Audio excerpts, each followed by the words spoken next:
الله من الشيطان الرجيم بسم الله الرحمن الرحيم. زي ما القاري دوست محمد يوتيوب چینل نا بیا تاسو ته مخاطب یما نن د سیرت النبی صلی الله علیه وسلم پنځمه حصہ هغه بیانی. نبی کریم صلی الله علیه وسلم عمر مبارک 43 کالو ته چې ورسېده نو دغه وخت کې تبلیغ هغه پیله شروعات کوي، یعنی پیله شروع کوي، خو بعضې کسانو ته کوي، لږو کسانو ته کوي، بالجهر اعلان سره نه کوي. او هغه کسانو ته کوي چې چند کسان نبی کریم صلی الله علیه وسلم سره ملګرتیا کوي، روان دي. بیا دویم ځل نبی کریم صلی الله علیه وسلم مکه کې مشرکانو هغې را جمع کړه، اے مکه مشرکانو راشئ زما نن یو اعلان واورئ. ټول مکه مشرکینو ویل چې یاره دا څه اعلان کوي، دغلته صفا ډیرۍ ده، حاجیانو صاحبانو لیدلې ده، الله دې ورنه ټول مسلمانان بار بار دغه صفا مروه ته بوتلی. حضور علیہ الصلوۃ والسلام فرمایل اے زما ملګرو، زما اعلان دا دی چې زه یم د دې غر نه شاته یو ډېره لویه قافله را روانه ده، تاسو به په دې خبره باندې یقین وکئ او که نه. اهل مکه او مشرکینو په یو اواز باندې اواز یا رسول الله، تاسو خو چریم دروغ نه دی ویلی، تاسو خو چریم کذب نه دی کړی، ولی به مونږ داسې یقین نه کوو. مونږ به یقین کوو چې آقا انعامدار محمد رسول الله وفرمایي چې یاره د دې غره شاته یو ډېره لویه قافله د جنګ دپاره را روانه ده، بلکل بیا مونږ ومنو. نبی کریم صلی الله علیه وسلم بیا تمام خلق را جمع کړ، ټول مشران، او څه ورته وایي، اعلان کوي، واعظ کوي، نصیحت کوي. په دغه نصیحت دوران کې ابو لهب د نبی کریم صلی الله علیه وسلم تر مبارک هم ناست دی. کله چې دا اعلان وشو، واعظ نصیحت وشو، نو بیا کاڼی راځي ابو لهب او د دواړو جهانو سردار محمد رسول الله په کاڼو باندې ولي. رب العالمین ورته قرآن کی په سورت عما فاره کی فرمائی تبت یدا ابی لهب و تب. دعوت د ایمان ورکی ولای،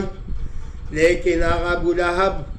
آغا بدبختای د کانو گزارونای پاقای نامدار محمد رسول الله باندې وکړای.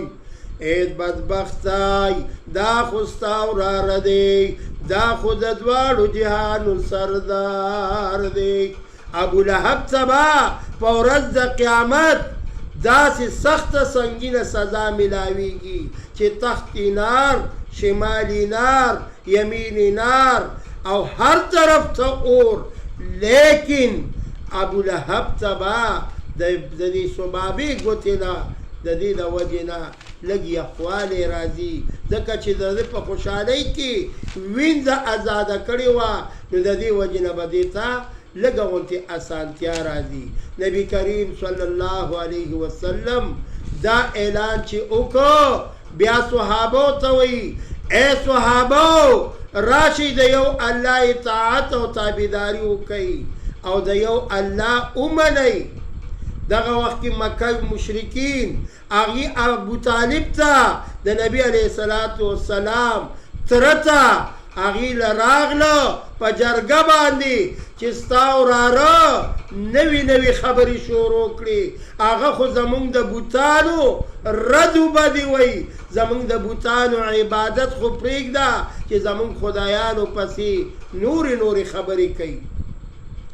ابو طالب په دغه خبره باندې دا خپل خلق واپس کړه چې تاسو لاړ شئ وراره ته اسم ونویل چې ای وراره ته برای مهرباني خپل عبادت کوا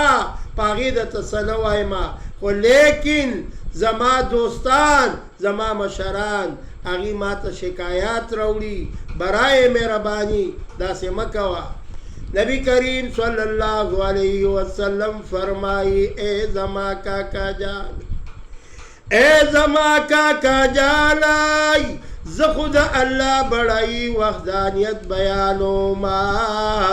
ولی ځکه چې دا دین د الله دین دی غوره اسلام والا دین دی د موحدینو د پاره به اعلان کوم د یو الله طرف ته به ټول خلک رابلم یعنی آقا نامدار محمد رسول الله صلی الله علیه وسلم کله چې ابو طالب د نبی علیه الصلاة والسلام مبارک ترای آقا نامدار محمد رسول الله ته خبره کوي د دواړو جهانو سردار ورته جواب کوي اے زما کاکا جانای که زما په یو لاس کې د ستوري او سپوږمۍ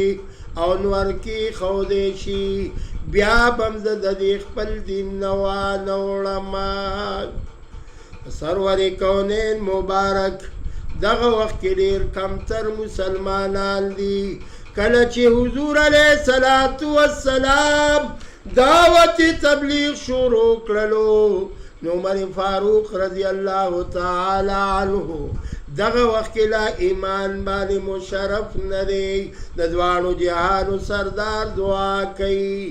اے الہ العالمین زه درته التجا کومای سوال درته کومای چې د دواړو عمرینو نه چې یو عمر ابن خطاب دی یو عمر ابن خشام دی اے الہ العالمین د دې دواړو نه یو مسلمان کا عرض می دا کولو اے مسلمانانو ورونو دا خبره می ځکه وکړلای چې آقا نامدار دعا ولی کوي دعا دې دپاره کوي چې مکه او مشرکینو په نبي علیه الصلاة والسلام باندې به ډېر زیاتې سختې تېرولې کله به چې مونځ کولو ګندګي به پې وراچولای او کله به چې آقا نامدار محمد رسول الله خپل عبادت کولو ابو جهل دغه وخت کې یو غټ غټ راخیستی دی آقا نامدار محمد رسول الله د قتل اراده کړې ده چې کله آقا نامدار سجدی للاړ شي او خپل الله ته سر په سجده کیږدي دا ګډ به پرې راګزار شي ونعوذ بالله د دواړو جهانو سردار به قتل کړی شي لیکن رب العالمین خپل محبوب سره دی رب العالمین خپل محبوب له معجزې ورکړې وي بې شمېره معجزې ورکړې وي یو معجزې دا وای چې رب العالمین ورته په دې زړه کې واچولای چې زما محبوب پیغمبر مزاج دغه ځای ته نه ده اراده بدله که مزه کله چې ابو جهل اراده د کاڼي وکړله چې زه به په دې باندې د دواړو جهانو سردار قتلومای ابو جهل کاڼي ته لاس کی چې کاڼي راواخلي او هغه ځای کېږدي ابو جهل وی زما دې په خپلو خدایانو باندې قسم وي چې ما ته داسې یو اوښ راشي یو اوښه راشي زه ویم چې دا بلا مې اوس خوري یعنی دا د نبی کریم صلی الله علیه وسلم لویه معجزه وه چې دغه ابو جهل هغه کاڼې قدرې ښودی نه شو د نبی علیه الصلاة والسلام مبارک نور ډېرې معجزې دي دا مې ځکه درته دا معجزه ذکر کړله چې آقا نامدار له الله پاک ډېرې معجزې ورکړې وي هجرت واقعه انشاءالله هغه به اوس دې نه بعد شروع کیږي هغه به تاسو ته په شپږمه حصه کې د هجرت نبی کریم صلی الله علیه وسلم عمر مبارک چې کله 52 یا 53 کالو ته ورسېده 55 سال ته ورسېدو غالبا نو بیا نبی کریم صلی الله علیه وسلم هجرت کوي او هجرت ورته حکم څوک کوي الله پاک ورته حکم کوي